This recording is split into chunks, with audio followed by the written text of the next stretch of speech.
పింఛం విప్పినది వెలిగి మల్లే తొలకరి జల్లుల మేఘం మల్లే అలజడి హృదయం మాడిన కూచిపోడి రంగుల దిద్దిన బొమ్మకు మల్లే కవితలు వర్తిన పుస్తకమల్లే సంతోషంలో ముద్దుగా ఈ అమ్మాడి ఆరారు ఋతువుల అందం ఒకటిగా కలిపి వింతలు ఏడు పక్కకు జరిపే కొత్తగా పుంతలు తొక్కెను ఈ అరవిందం అమ్మమ్మో తాండవమాడే కృష్ణుడి నుండి వేణువ గానం తీయక పండి రాధకు ప్రాణం ఉప్పొంగే ఆనందం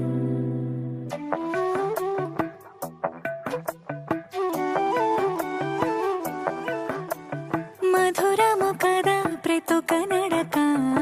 నీతో కలిసేలా తరగని కథ మనదే కనుక మనసు మురిసినిలా ఉసురేమో